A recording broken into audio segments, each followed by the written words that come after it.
নমস্কার শ্রোতা বন্ধুরা, আজ শুনছেন বাংলা গল্প স্টপ ওভার করাচি। লিখেছেন নিমাই ভট্টাচার্য আর গল্প পাঠে আমি চৈতালি। তাহলে চলুন আমরা স্টপ ওভার করাচি শুনে ফেলি। ভারতীয় সাংবাদিকদের তখন পাকিস্তান যাবার ভিসা দেওয়া হতো না, তাই চাণক্যপুরীর পাকিস্তান হাইকমিশনের দরজায় কোনো আবেদনপত্র নিয়ে হাজির হয়নি। কিন্তু সবসময় পাকিস্তান যাবার একটা অদম্য ইচ্ছা মনের মধ্যে জমা ছিল। মনে হতো অমৃতসর থেকে মাত্র আধা ঘন্টার পথ, যে করে হোক তাকেও কি দেখতে পাবো না। করাচিকে পাশে রেখে মধ্যপ্রাচ্যের কত দেশ ঘুরে চলে যাচ্ছি। দেশে ফেরার পথেও করাচির সঙ্গে লুকোচুরি খেলছি, তখনও সে বোরখা পরে নিজেকে ঢেকে রেখেছে। সেবার Commonwealth prime minister conference cover করতে লন্ডন গেছি। ব্রিটিশ গভর্নমেন্ট বোধহয় ইচ্ছে করেই ভারতের প্রধানমন্ত্রী আর পাকিস্তানের প্রেসিডেন্টকে ক্লারিজেসে রেখেছেন, তাই আমাকেও বারবার যেতে হয় ব্রুক স্ট্রিটের এই বিখ্যাত হোটেলে। ভারতীয় প্রধানমন্ত্রী নানা কাজকর্মে সাহায্য করার জন্য আমাদের হাই কমিশনের বেশ কয়েকজন কর্মী ও অফিসারকে দিন রাত ওখানে থাকতে হয়। পাকিস্তান প্রেসিডেন্টকে সাহায্য করার জন্য পাকিস্তান হাই কমিশনের অনেকে ওখানে। ভাগ্যক্রমে পাকিস্তান ফরেন সার্ভিসের কয়েকজন বাঙালি অফিসারের সঙ্গে ক্লারিজেসে আমার বেশ আলাপ হলো। প্রথমে নেহাতি সৌজন্যমূলক কথাবার্তা, হয়তো সামান্য হাসি ঠাট্টা, তারপর একটু ঘনিষ্ঠতা। সপ্তাহের শেষে প্রাইম মিনিস্টার কনফারেন্স শেষ হতে না হতেই ওরা আমার বন্ধুস্থানীয় হয়ে গেলেন। আইয়ুব খান লন্ডন ত্যাগ করার পরের দিনই নটি হিলে হক সাহেবের বাড়িতে আমার নৈশভোজন। ওই নৈশভোজনে পাকিস্তানের হাইকমিশনের 4-5 জন কূটনীতিবিদ সস্ত্রীক উপস্থিত ছিলেন। এছাড়াও বিবিসি 2-4 জন বাঙালিও সস্ত্রীক উপস্থিত ছিলেন। এক রাউন্ড সেরি শ্যাম্পেন, কনিয়াক, ভডকার পর শুরু হলো গান। সবার আগে মাহমুদা বেগম গাইলেন অতুল প্রসাদের মিছে তুই ভাবিস মন, তাই গান গেয়ে যা, গান গেয়ে যা আজীবন। তারপর আরও কতজনের গান। ওই গান বাজনার মাঝে মাঝে হাসি ঠাট্টা, গল্পগুজব। হঠাৎ কী প্রসঙ্গে যেন করাচির কথা উঠতেই আমি বললাম, দিল্লি ফেরার পথে কটা দিন করাচিতে কাটাতে পারি না? আমিন সাহেব বললেন, আপনাকে ভিসা দেওয়া যাবে না, কিন্তু ভিসা ছাড়াও তো 48 ঘন্টা আপনি থাকতে পারেন। তা তো জানি, কিন্তু হক সাহেব বললেন, ওসব কিন্তু কিন্তু ছাড়ুন, আপনি যান, আমরা সব ব্যবস্থা করে দেব। আমি সোজাসুজি জিজ্ঞাসা করলাম, কোনো বিপদে পড়ব না তো? ওরাও সোজাসুজি উত্তর দিলেন, না, বিপদে কিছু পড়বেন না, তবে টিকটিকি লেগে থাকবে। আমি হেসে বললাম, পাকিস্তানে গেলে যে টিকটিকি পিছনে লেগে থাকবে তা তো খুবই স্বাভাবিক। পরের দিনই আমি রিটার্ন জার্নির প্ল্যান ঠিক করে ফেললাম। London, Paris, Frankfurt, Munich, Vienna, Rome, Beirut, Cairo, Karachi, Delhi. Haque সাহেবকে জানিয়েছিলাম 4 তারিখে লন্ডন ছাড়ছি, 21 ভোর 4:30 বিওএসসি ফ্লাইট 501 করাচি পৌঁছাবো। থাকবো KLM হোটেলে। হক সাহেব বললেন, সব ঠিক হোগা, কোই চিন্তা নেই করনা। আমি লন্ডন ছাড়ার আগে হক সাহেবকে আমার রোম আর কায়রোর হোটেলের নাম ঠিকানাও জানিয়ে দিলাম। ঘুরে ফিরে এলাম রোম, কিন্তু না, হক সাহেব কোনো কিছু খবর দিলেন না। কায়রোতেও 3 দিন কাটালাম, না, ওখানেও কোনো চিঠিপত্র পেলাম না। উনি প্রতিশ্রুতি না দিলেও বলেছিলেন দরকার হলে যোগাযোগ করবেন। আমি আশা করেছিলাম রোম বা কায়রোতে ওর কাছ থেকে একটা চিঠি বা টেলিগ্রাম পাবো। তাই বেশ দুশ্চিন্তা নিয়েই 20 তারিখ রাত্রে কায়রো থেকে করাচি রওনা হলাম। প্লেন ঠিক সময় করাচি পৌঁছালো। অবিভক্ত ভারতের বৃহত্তম এয়ারপোর্ট আমাকে মুগ্ধ করল না, বরং সূর্যোদয়ের প্রাক্কালেও এর বাতাসে প্রাণহীন রুক্ষতার স্পর্শে চমকে উঠলাম। করাচি এয়ারপোর্টে নামলে বোঝা যায় বেলুচিস্তানের মরু প্রান্তর দূরে নয়। এলাম টার্মিনাল বিল্ডিং। ইমিগ্রেশন কাউন্টারের পুলিশ কর্মচারী আমার পাসপোর্ট একটু বেশি যত্ন নিয়ে দেখিয়ে একবার ভালো করে আমার মুখখানা দেখলেন। এরাই ভালো করাচি ইন্টারন্যাশনাল। ওই স্ট্যাম্পের উপরেই সই করে তারিখ দিলেন। একটু পরে কাস্টমস একজন অফিসার আমার সুটকেসের উপরে কমনওয়েলথ প্রাইম মিনিস্টার কনফারেন্সের ফোলিও ব্যাগটি দেখে প্রশ্ন করলেন, আর ইউ এ ডিপ্লোম্যাট? না, আমি সাংবাদিক। পাসপোর্ট দেখান। ওকে পাসপোর্ট দেখার পর উনি আমার পরিচয়পত্রের পাতাটি ভালো করে দেখে নিয়ে একবার আমাকে দেখলেন। তারপর হঠাৎ বাঘের মতো হুঙ্কার দিয়ে উঠলেন, এনি ক্যামেরা, ওয়াচ, ইলেকট্রনিক? না, ওসব কিছুই নেই। অসভ্যর মতো জিজ্ঞাসা করলেন, সোনার গহনা, ফরেন কারেন্সি? না, তাও নেই, তবে ট্রাভেলার্স চেক আছে। আবার সেই অসভ্য চিৎকার, তবে কি আছে আপনার সুটকেসে? জামা কাপড় আর কাগজপত্র। যে ভদ্রলোক এতক্ষণ অসভ্যর মতো চিৎকার করছিলেন তিনি হঠাৎ অত্যন্ত চাপা গলায় আমার দিকে না তাকিয়ে বাংলায় প্রশ্ন করলেন, আপনি হক সাহেবের বন্ধু? সতর্কভাবে এদিক ওদিক দেখে নিয়ে বললাম, হ্যাঁ। উনিও অত্যন্ত সতর্কভাবে একবার চারপাশে দৃষ্টিটা ঘুরিয়ে নিয়ে প্রায় আপন মনে বললেন, KLM এর হোটেলেই থাকবেন তো? মুখে না, মাথা নেড়ে বললাম, হ্যাঁ, চলে যান, কোনো চিন্তা নেই। মনে মনে হক সাহেবকে ধন্যবাদ না জানিয়ে পারলাম না। এরপর পাসপোর্ট জমা রেখে রসিদ নিয়ে BOCর গাড়িতে চলে KLM এর ইন্টারকন্টিনেন্টাল হোটেলে। তখন 6টা বাজে। রাত্রে বিশেষ ঘুম হয়নি, তাই জামা কাপড় বদলে একটু শুয়ে পড়লাম। দরজা নক করার আওয়াজ হতেই ঘুম ভাঙল। ঘড়িতে দেখলাম প্রায় 9:30 বাজে। দরজা খুলতেই এক বৃদ্ধ রুম বেয়ারা আমার ঘরের ভিতর ঢুকেই ডান হাত কপালের কাছে তুলে বলল, আদাব। সেলাম আলাইকুম। না বলে আদাব বলতেই বুঝলাম উনি বাঙালি। একটু হেসে বললাম, আপনি বাঙালি? হাঁ কর্তা, আমি বাঙালি। পেটের দায়ে বিদেশে পইরা আছি। করাচি বিদেশ হবে কেন? বৃদ্ধ রুম বেয়ারা একটু ম্লান হেসে বললেন, যে দেশের ভাষা, খাবার দাবার, পোশাক পরিচ্ছদ, আবহাওয়া আলাদা, সেই বিদেশ ছাড়া আবার কি? বৃদ্ধের কথা শুনে আমি বিস্মিত হই না, বরং খুশি হই। আমি কিছু বলার আগেই উনি বললেন, আপনার ঘরে বেশিক্ষণ থাকা ঠিক না। আমি সর্ষের তেল এনে দিচ্ছি, ভালোভাবে স্নান করুন। এ সালাদের এক গাদা মশলা দেওয়া খাবার দাবার খাওয়ার দরকার নেই। আমি মাছের ঝোল ভাত এনে দেব, তাই খেয়ে বেরিয়ে পড়ুন। বুঝলাম, পরিকল্পনা মতোই কাজ এগুচ্ছে। বৃদ্ধের কথা উপেক্ষা করলাম না, সর্ষের তেল মেখেই স্নান করলাম। বেশ পরিতৃপ্তির সঙ্গেই মাছের ঝোল ভাত খেলাম। তারপর ওই বৃদ্ধের নির্দেশ মতো প্রেডি স্ট্রিটের cottage industries sales and display সেন্টারের সামনে গিয়ে ট্যাক্সি ছেড়ে দিলাম। 10-15 মিনিট এদিক ওদিক ঘোরাঘুরির পর ডান দিকে কিছু দূর যেতেই বৃদ্ধের দেয়া নম্বরের অস্টিন দেখতে পেলাম। গাড়িতে কেউ ছিলেন না, কিন্তু দরজা খোলা ছিল। আমি গাড়িতে বসার পরই প্রায় সঙ্গে সঙ্গে এক ভদ্রলোক হাসতে হাসতে গাড়িতে উঠলেন। হাসতে হাসতেই বললেন, আমি সিরাজুল ইসলাম। গাড়ি খুঁজতে কোনো অসুবিধে হয়নি তো? না। উনি সঙ্গে সঙ্গে গাড়ি স্টার্ট করলেন। একটু ফাঁকা রাস্তায় পৌঁছেই উনি বললেন, আপনি খুব ভালো দিনে এসেছেন। কেন? আজ আমাদের চিত্রাঙ্গদার ফাইনাল রিহার্সাল। তাই নাকি? হ্যাঁ, একসঙ্গে অনেক বাঙালির সঙ্গে আপনার আলাপ হবে। তাহলে তো সত্যি ভালো দিনে এসেছি। গাড়িতে যেতে যেতেই অনেক গল্প হলো। সিরাজুল ইসলাম জন্মেছেন কলকাতায়, পড়াশোনা কলকাতার রিপন কলেজে, তবে MA পড়েছেন ঢাকায়, চাকরি করেন পাকিস্তান রেডিওর বাংলা বিভাগে। আমার কথাও উনি শুনলেন। 2-5 মিনিট পর সিরাজুল ইসলাম লুকিয়ে একটু দীর্ঘ নিঃশ্বাস ফেলে বলল, কলকাতার কথা মনে পড়লে আর কিছু ভালো লাগে না। আমি বললাম, যেখানে জন্মেছেন, যেখানে লেখাপড়া শিখেছেন, সেখানকার স্মৃতি কখনোই ভোলা যায় না। সিরাজুল হঠাৎ ডান দিকে স্টিয়ারিং ঘুরিয়ে নতুন রাস্তায় পড়েই বললেন, কাজকর্মে ঝামেলার দিনগুলো কেটে যায় ঠিকই, কিন্তু কদাচিৎ কখনো কলকাতার লোকজনের সঙ্গে দেখা হলে শুধু কলকাতার কথাই মনে হয়। উনি আপন মনে একটু ম্লান হেসে বললেন, কোনোদিন স্বপ্নেও ভাবিনি আমি করাচিতে এসে রেডিও পাকিস্তানের সেবা করব। কেন?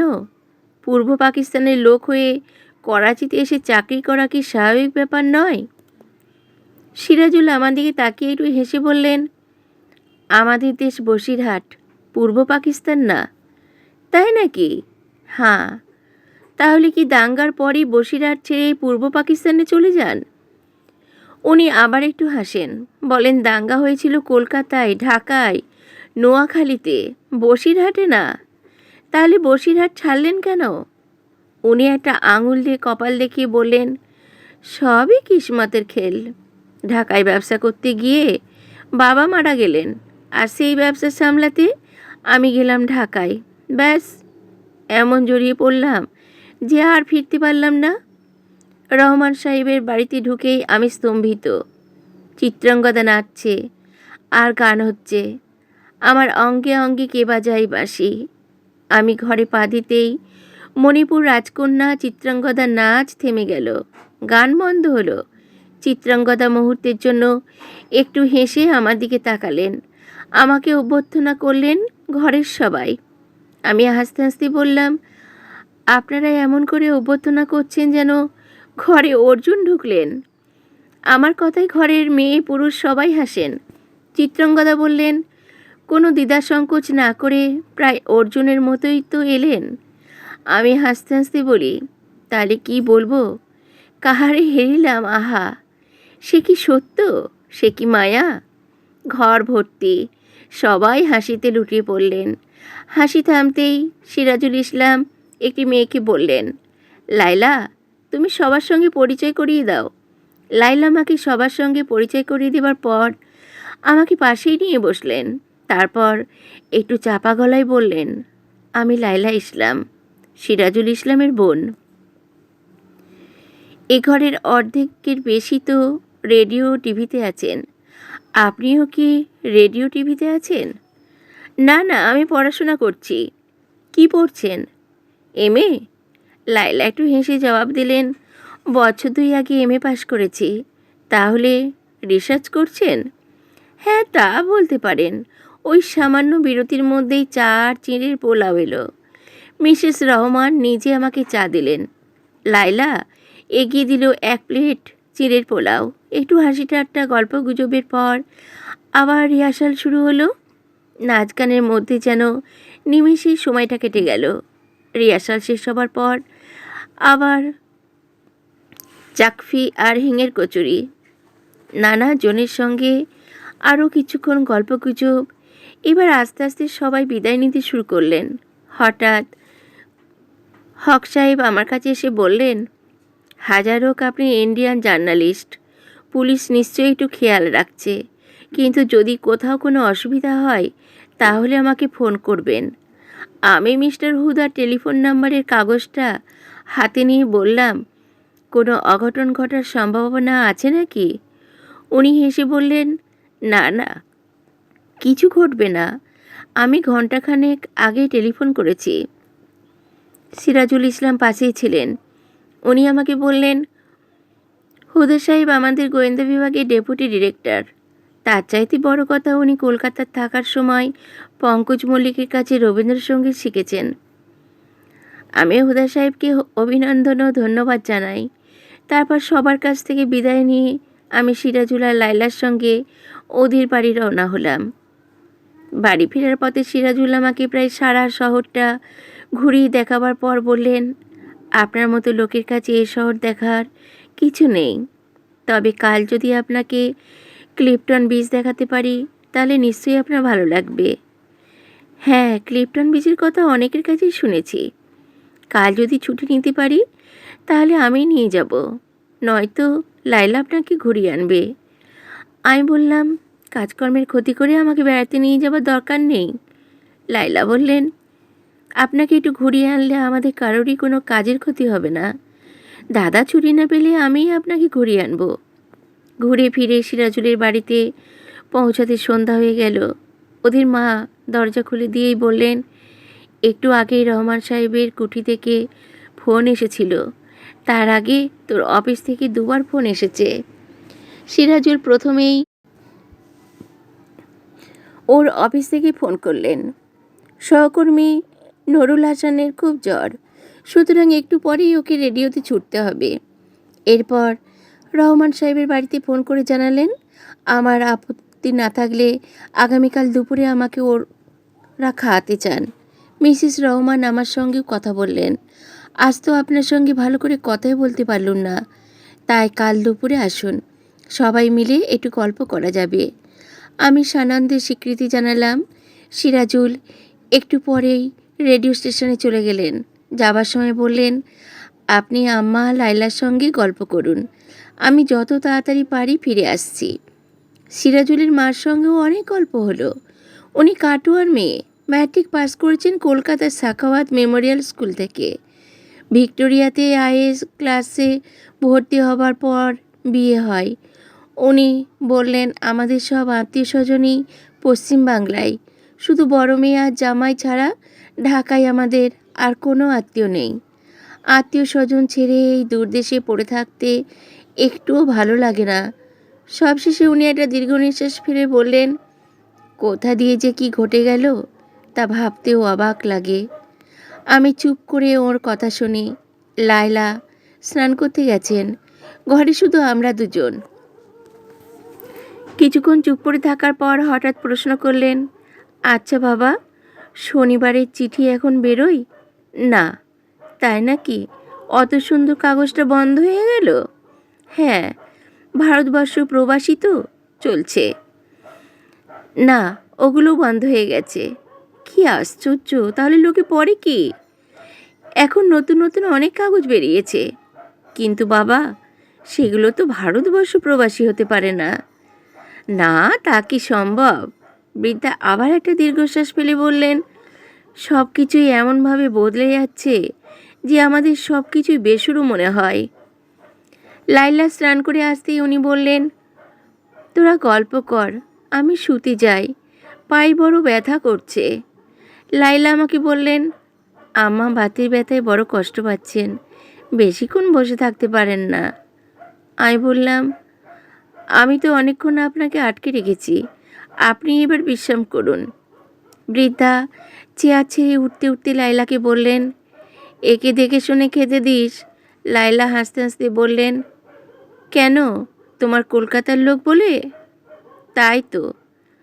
ওর মা ভিতরে চলে যেতেই লাইলা জিজ্ঞাসা করলেন, আমাদের রিহার্সাল কেমন লাগলো? খুব ভালো। কি ভালো লাগলো?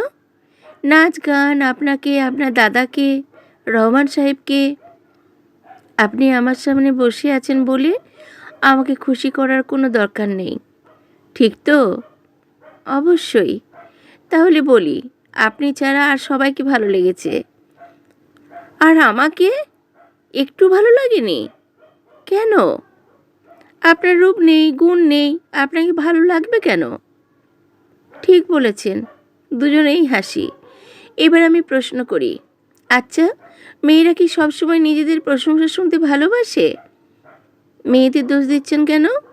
প্রশংসা শুনতে আপনারা ভালোবাসেন না? অন্যের কথা বলতে পারি না, তবে আমার প্রশংসা করলে নিশ্চয়ই আমার ভালো লাগবে। কিন্তু দুঃখের কথা, কেউ আমার প্রশংসাই করে না। কেউ না? একজন করে, তবে সাক্ষাতে না। তিনি কে? এক কথায় জবাব দিতে পারবো না। ঠিক আছে, সবিস্তারে বলুন। তার কথা শুরু করলে আরও 2-4 দিন আমাকে করাচি থাকতে হবে। তাই থাকুন। কে আপনাকে চলে যেতে বলেছে? 2-4 দিন থাকার পর যদি যেতে ইচ্ছে না করে? ইচ্ছে না করে থেকে যাবেন। যদি সিরাজ সাহেব আপত্তি করেন, সেই দায়িত্ব আমার। আপনি আমার দায়িত্ব নেবেন কেন? আমার ইচ্ছে।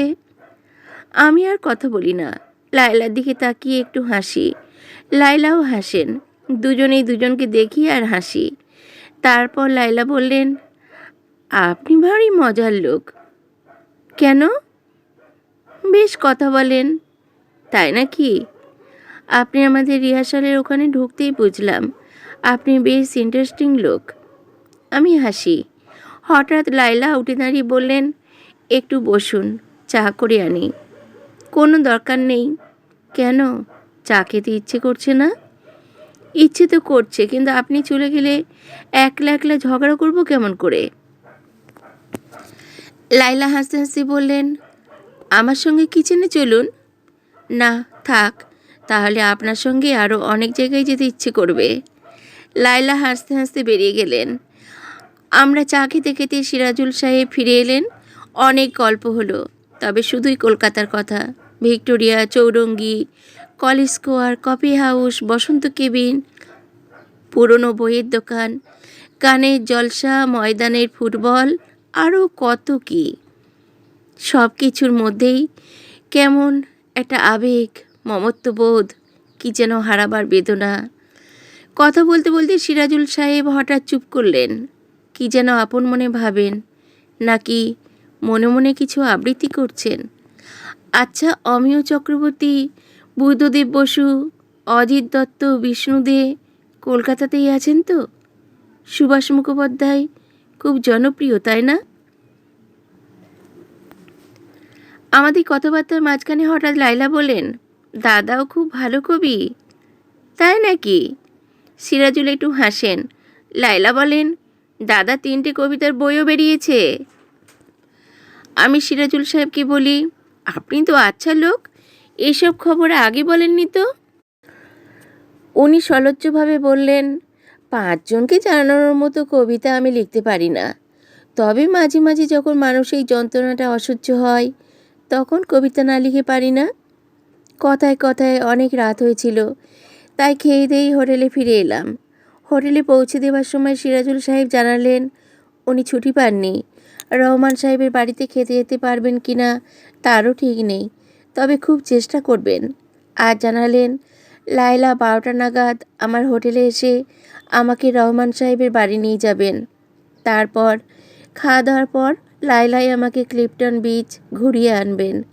মনে মনে খুশি হলেও ভদ্রতার খাতিরে আপত্তি জানালাম, কিন্তু সিরাজ সাহেব বললেন, না না, আপনার দ্বিধা করার কোনো কারণ নেই, ওর একটুও কষ্ট হবে না, বরং খুশি হবে। মনে মনে ঠিক করেছিলাম 10টা পর্যন্ত ঘুমাবো, কিন্তু 9:30 বাজতে না বাজতেই দরজায় খটখট আওয়াজ। রাতে 3টে নাগাদ এয়ারপোর্টে যেতে হবে, সুতরাং রাতে ঘুম হবার সম্ভাবনা অত্যন্ত ক্ষীণ। তাই একটু বিরক্ত হয়ে বিছানা ছেড়ে উঠলাম। দরজা খুলে আমি হতবাক। লায়লা! আমি অবাক হয়ে বললাম, আপনি এখন? লায়লা দরজার পাশে হেলান দিয়ে দাঁড়িয়ে আমার দিকে তাকিয়ে মিটমিট করে হাসতে হাসতে বললেন, আগে বলুন, আপনার ঘরে ঢোকার অনুমতি পাবো কি না? নিশ্চয়ই নিশ্চয়ই। ঘরে ঢুকে আমার বিছানার দিকে একবার তাকিয়ে লায়লা প্রশ্ন করলেন, শুয়ে শুয়ে স্বপ্ন দেখছিলেন? আমি হেসে বলি, আপনাকে। তাহলে আমার ঘরে আমার বসার অধিকার আছে, তাই না? 100 বার। আমি টেলিফোন করে রুম সার্ভিসকে চা পাঠাতে বললেই ওকে প্রশ্ন করি, হঠাৎ এখন আপনার আবির্ভাব? অকারণেই। সিরাজ সাহেবের কি বাড়িতে? ওকে আমি অফিসে নামিয়ে দিয়ে এখানে এসেছি। উনি এত সকালেই অফিস গেলেন? হ্যাঁ, আজ ওর অনেকগুলো রেকর্ডিং আছে। সেই বৃদ্ধ রুম বেয়ারা চা নিয়ে এলো, টুকটাক কথা বলেও চলে গেল। লায়লা আমাকে চা করতে দিলেন না, বললেন, থাক, আমার সামনে আর আপনাকে চা করতে হবে না। চা খেতে খেতে আমি আবার জানতে চাই, সত্যি বলুন তো, আপনি এখন এলেন কেন? কোনো প্রোগ্রাম চেঞ্জ হয়েছে? না, কোনো প্রোগ্রাম চেঞ্জ হয়নি। তাহলে এখন এলেন কেন? ইচ্ছে হলো তাই চলে এলাম। সত্যি? আমি মিথ্যে কথা বলি না। না না, তা বলছি না, তবে ভাবছিলাম হয়তো। কাল আপনার সঙ্গে কথা বলতে বেশ লাগছিল, তাই মনে হলো যাই, আপনাকে একটু বিরক্ত করে আসি। খুব ভালো করেছেন। সত্যি বলছেন? হ্যাঁ, সত্যি বলছি। করাচিতে আসার আগে মনে মনে অনেক ভয় ছিল, কিন্তু কাল এত আনন্দে কাটিয়েছি যে আপনাদের কথা কোনো দিন ভুলতে পারবো না। আমাদেরও খুব ভালো লেগেছে। কাল অনেক রাত পর্যন্ত আমি আর দাদা আপনার কথা আলোচনা করেছি। তাই নাকি? হ্যাঁ, আমি সত্যি ভাগ্যবান, সে বিষয়ে কোনো সন্দেহ নেই। লায়লা আমার দিকে তাকিয়ে একটু হেসে বললেন, আপনি বেশ চট করে সবাইকে আপন করে নিতে পারেন। আমি তো বুঝতে পারিনি কাকে আপন করে নিলাম। আচ্ছা, ওসব থাক।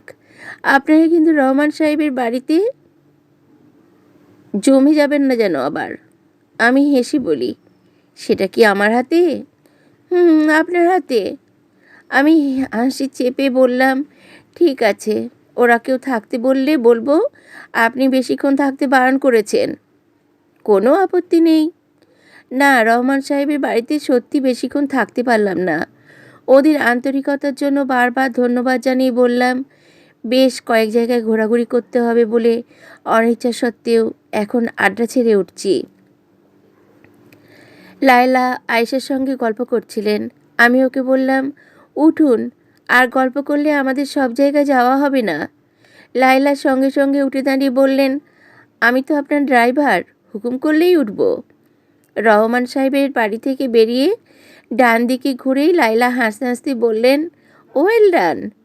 কৃতিত্ব অভিনেতার নয়, পরিচালিকার। লায়লা আমার দিকে তাকিয়ে একটু হেসে বললেন, আপনার সঙ্গে দিনের পর দিন কাটালেও কেউ ক্লান্ত হবে না। গাড়ি চলছে সোজা পশ্চিমে। আরব সাগরের ঝোড়ো হাওয়া উইন্ডস্ক্রিনের উপরে আছড়ে পড়ে গাড়ির ভিতরে আশ্রয় নিচ্ছে। লায়লার চুল উঠছে, শাড়ির আঁচল উঠছে। আমি দেখছি, না দেখে পারছি না। হঠাৎ দেখি আরব সাগর আমার সামনে দাঁড়িয়ে মাতলামি করছে। লায়লা অস্টিনের ইঞ্জিন বন্ধ করে দিয়েই বললেন, এই আমাদের ক্লিফটন বিচ। শহরের এত কাছে? হ্যাঁ, শহর থেকে মাত্র 3 মাইল। 2-1 পা এগিয়ে চারিদিকে একবার চোখ বুলিয়ে নিয়ে বললাম, সত্যি অপূর্ব। আপনি আরও 2-1 দিন থাকলে মনোরা আইল্যান্ড ঘুরিয়ে আনতাম। ওটাও খুব সুন্দর জায়গা।